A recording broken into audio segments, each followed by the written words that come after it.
প্রিয় Facebook user ভাই বোনেরা, আপনারা অনেকেই এরকম সমস্যায় পড়েছেন, এমনকি আমিও পড়েছি। এটা কিন্তু আমাদের কিছু কন্টেন্ট বা ভিডিওর কারণেও হতে পারে, আবার আমাদের বিভিন্ন ধরনের কমেন্টসের কারণে, স্প্যামের কারণে হতে পারে, বা আপনি এমন কোনো ভিডিও বা ছবি পোস্ট করেছেন যেগুলো ফেসবুকে অ্যালাউ করছে না, সেগুলো থেকে হতে পারে।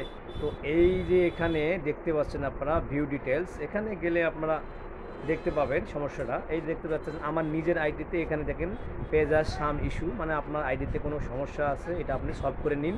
ফেসবুক আমাকে সেটা বলে দিয়েছে। এখানে একটা জিনিস ভালো করে লক্ষ্য করুন নিচে, যে এই যে এখানে fact checker remove the information, এখানে বলা হয়েছে an admin shared a post and the page including information that independent fact checker site. তা আপনি হয়তো সব জায়গায় খুঁজে দেখলেন যে আপনার পেজে বা আইডিতে কোনো রকম কোনো ভায়োলেশন নেই, কোনো রকম কোনো কপিরাইট কোনো ছবি বা ভিডিও নেই, বা অন্যের কোনো কিছু নেই, তারপরেও আপনাকে ফেসবুক এটা দিয়েছে। তার মানে আপনাকে বুঝতে হবে আপনি এমন কোনো মানুষের ভিডিওতে কোনো একটা কমেন্টস করেছেন, সেই কমেন্টসের কারণে হয়তো ওই আইডির মালিক আপনাকে আপনাকে রিপোর্ট দিয়েছে। রিপোর্ট দেওয়ার কারণে ওই কমেন্টের মাধ্যমে আপনার এখানে স্প্যাম এসেছে, আপনার স্বামী ইস্যু প্রবলেমটা এসেছে। তো এইটা কিন্তু আপনি কোথায়, কিভাবে, কখন, কার ভিডিওর নিচে বা পোস্টের নিচে কমেন্টস করছেন আপনি কিন্তু বলতে পারবেন না, বা আপনার হয়তো মনে নেই। তো এর জন্য আরেকটা জিনিস লক্ষ্য রাখবেন, এইটা আসার পরে যদি দেখতে পান যে এর নিচে আপনার রিকমেন্ডেশনটা অ্যাক্টিভ আছে, মনিটাইজেশনটা অ্যাক্টিভ আছে, তাহলে চেষ্টা করবেন এটাকে যত দ্রুত সমাধান করে নেওয়ার দরকার। তাছাড়া কিন্তু আপনার এই সমস্যাটা দীর্ঘদিন থাকলে আপনার পেজে, আপনার আইডি বা পেজের মনিটাইজেশন চলে যেতে পারে, রিকমেন্ডেশনটা আপনার ডিজেবল হয়ে যেতে পারে। এই জন্য আপনাকে সর্বপ্রথম এখান থেকে বেরিয়ে এসে আপনাকে এই যে বেরিয়ে আসতে হবে। বেরিয়ে আসার পরে আপনার প্রোফাইলে যেতে হবে।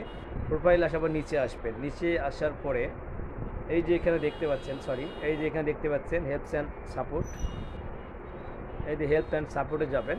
তো হেল্প অ্যান্ড সাপোর্টে যাওয়ার পরে এই যেখানে দেখতেছেন রিপোর্টে প্রবলেম, এই রিপোর্টে প্রবলেমে যাবেন। আপনার কী সমস্যা সেটা আপনি তুলে ধরবেন।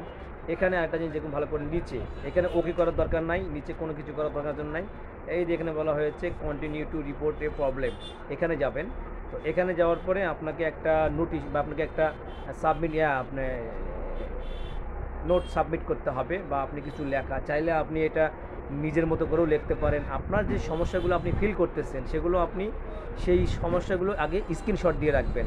যেই জায়গায় আপনার সমস্যা সেই জায়গাগুলোয় আপনারা স্ক্রিনশট দিয়ে রাখবেন। তারপরে আপনারা এই প্রসেসিংয়ে এই জায়গায় চলে আসবেন। এখানে এসে আপনি পাচ্ছেন এখানে নিচে ইনক্লুডিং, এই ইনক্লুডিংয়ে যাওয়ার পরে আপনাকে এখানে কয়েকটি ক্যাটাগরি বলে দেবে। এখানে কিন্তু আপনার সমস্যাটা কিসে, পেজে না আইডিতে। যদি মেন প্রোফাইলে হয় তাহলে আপনি অবশ্যই এখানে এই যে প্রোফাইল সিলেক্ট করবেন, এখানে প্রোফাইল গেল কোথায়, এই প্রোফাইলে সিলেক্ট করতে হবে। পেজ আছে, এই যেখানে দেখুন দুটো জিনিস আছে, প্রোফাইলও আছে, পেজও আছে। তো আপনার যেটা সমস্যা আপনি সেটা ক্লিক করবেন। আমার সমস্যা পেজে, আমি পেজে ক্লিক করলাম। করার পরে এখানে ভালো করে লক্ষ্য করুন, আপনার যে সমস্যাটা চাইলে আপনি এখানে ভিডিও স্ক্রিনও দিতে পারেন, ভিডিও করে দিতে পারেন। চাইলে আপনি এখানে ওই যে স্ক্রিনশটগুলো নিয়েছেন সেগুলো আপনি এখানে আপলোড করবেন। এখানে আমি প্রথমে আমার সমস্যাগুলো আমি এখান থেকে নেওয়ার পরে এই যে আমি এখান থেকে নেওয়ার পরে এখানে গ্যালারিতে যাব। গ্যালারিতে যাওয়ার পরে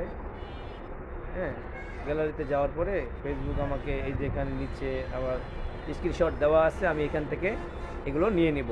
তো এখানে নেওয়ার পরে যে কটা আপনি নেওয়ার দরকার সেই কটা আপনি নেবেন। এরপরে আবার আপনি এখান থেকে এই সমস্যাটা আপনি স্ক্রিনশটটা নিয়ে নিলেন। এখানে এই যে এখানে বলা হয়েছে ডিসক্রিপশন দিস ইস্যু, আপনার সমস্যাটা কি এখানে তুলে ধরুন। আমি এখানে যেটা সমস্যা আমি এখানে তুলে ধরলাম, আমি পেস্ট করে দিলাম। আপনারা যারা অনেকেই হয়তো লিখতে পারবেন না, চাইলে আমি এখানে এটা আপনার ভিডিওর কমেন্ট বক্সে কপি করে রাখবো, আপনারা সেখান থেকে নিতে পারেন। নিয়ে আপনারা আপনাদের মতো করে আবার এখানে চাইলে কারেকশন দিয়ে দিতে পারেন। এখানে বলা হয়েছে dear Facebook team, my Facebook page status come to a new problem independent fact, মানে আপনার সমস্যাটা আপনি কারো স্বাধীনতায় হস্তক্ষেপ করেছেন। মানে আপনি হয়তো অনেকের খারাপ ভিডিও বা খারাপ পোস্ট আপনার হয়তো সহ্য করতেছেন না, কিন্তু আপনি সেগুলোতে একটু প্রতিবাদমূলক কমেন্টস করেছেন, যার কারণে হয়তো তারা এই ফেসবুক সেটাকে ইন্ডিপেন্ডেন্ট মানে ইয়াতে নিয়েছে, মানে প্রবলেমে নিয়েছে। এর জন্য আপনাকে এই কাজটা করার পরে এই যে নিচে দেখতেছেন মাই পেজ লিঙ্ক, অবশ্যই আপনার পেজের লিঙ্কটাও কপি করে এখানে দিবেন। তো আমি পেজের লিঙ্কটা কীভাবে কপি করবেন সেটাও আমি আপনাকে দেখে দিচ্ছি ভিডিও নিচে। তো এই পেজের লিঙ্কটা দেওয়ার পরে এবং এই লেখাগুলো আপনি সঠিকভাবে পড়বেন, পড়ার পরে দেওয়ার পরে এখানে যে দেখতে পাচ্ছেন সাবমিট, এই সাবমিটে যাবেন। সাবমিটে যাওয়ার পরে একটু অপেক্ষা করেন। অপেক্ষা শেষে আমি আপনাদেরকে সর্বশেষ আপনার পেজের লিঙ্কটা কিভাবে নেবেন সেটা দেখে দিয়ে আমি ভিডিওটা শেষ করব। ভিডিওটা যদি ভালো লাগে আমার পেজের সাথে যুক্ত থাকবেন, আমার ইউটিউব চ্যানেলের সাথে যুক্ত থাকবেন। আশা করি আমার 10টা ভিডিও দেখলে আপনার একটু হলেও ধারণা আসবে ফেসবুক সম্পর্কে, সোশ্যাল মিডিয়া সম্পর্কে, আপনার কিছুটা হলেও কাজ আসবে। এই যে আপনি এখানে আপনার প্রোফাইলে যাবেন, প্রোফাইলে যাওয়ার পরে এই যে নিচে দেখতেছেন 3 ডট মেনু, এই 3 ডট মেনুতে দেখবেন আপনার পেজটা পাবেন। এখানে যাওয়ার পরে আপনি নিচে আসবেন, সবার নিচে আসার পরে দেখবেন এখানে আপনার পেজ লিঙ্ক বা প্রতিটা আপনার আইডি হোক বা আপনার পেজ হোক, এখানে আপনার লিঙ্কটা পাবেন। এটা কপি করে ওই জায়গাতে আপনার এটা কপি পেস্ট করে দিবেন। সবাইকে অনেক ধন্যবাদ। নিজের টপিক নিয়ে কাজ করেন। ভুল আমাদের হতেই পারে, আমরা যারা জানি আমাদেরও ভুল হয়, যারা জানে না তাদেরও ভুল হয়। ফেসবুকে সফলতা হওয়ার জন্য বা অন্যান্য সোশ্যাল মিডিয়ায় যদি আপনারা কাজ করে থাকেন, সেখান থেকে সফলতা পাওয়ার জন্য সর্বপ্রথম যেটা বিষয় সেটা হলো আপনার নিজস্ব কন্টেন্ট বা নিজস্ব টপিক নিয়ে কাজ করবেন। কারোটা নিয়ে কপি করবেন না, কারোটা কপি করে নিজের পেজ আইডিতে পোস্ট করবেন না, তাহলে কোনো সমস্যাই আসবে না।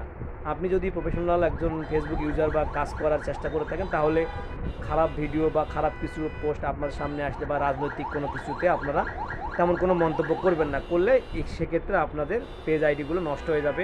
আর একটা জিনিস খেয়াল রাখবেন, আপনি যেই প্রোফাইল দিয়ে আপনারা পেজ ক্রিয়েট করেছেন সেই পেজগুলো যেন ঠিক থাকে, সেই জন্য আপনাকে আপনার নিজের মেন প্রোফাইল বা আইডিটাকে সুরক্ষিত রাখতে হবে এবং সেখানেও খুব গুরুত্ব সহকারে কাজ করতে হবে। কারণ আপনার মেন আইডিতে যদি একটা প্রবলেম থাকে, সেই প্রবলেমটা কিন্তু আপনার 10টা পেজ ক্রিয়েট করে থাকলেও 10টা পেজেই কিন্তু ইস্যু চলে আসবে।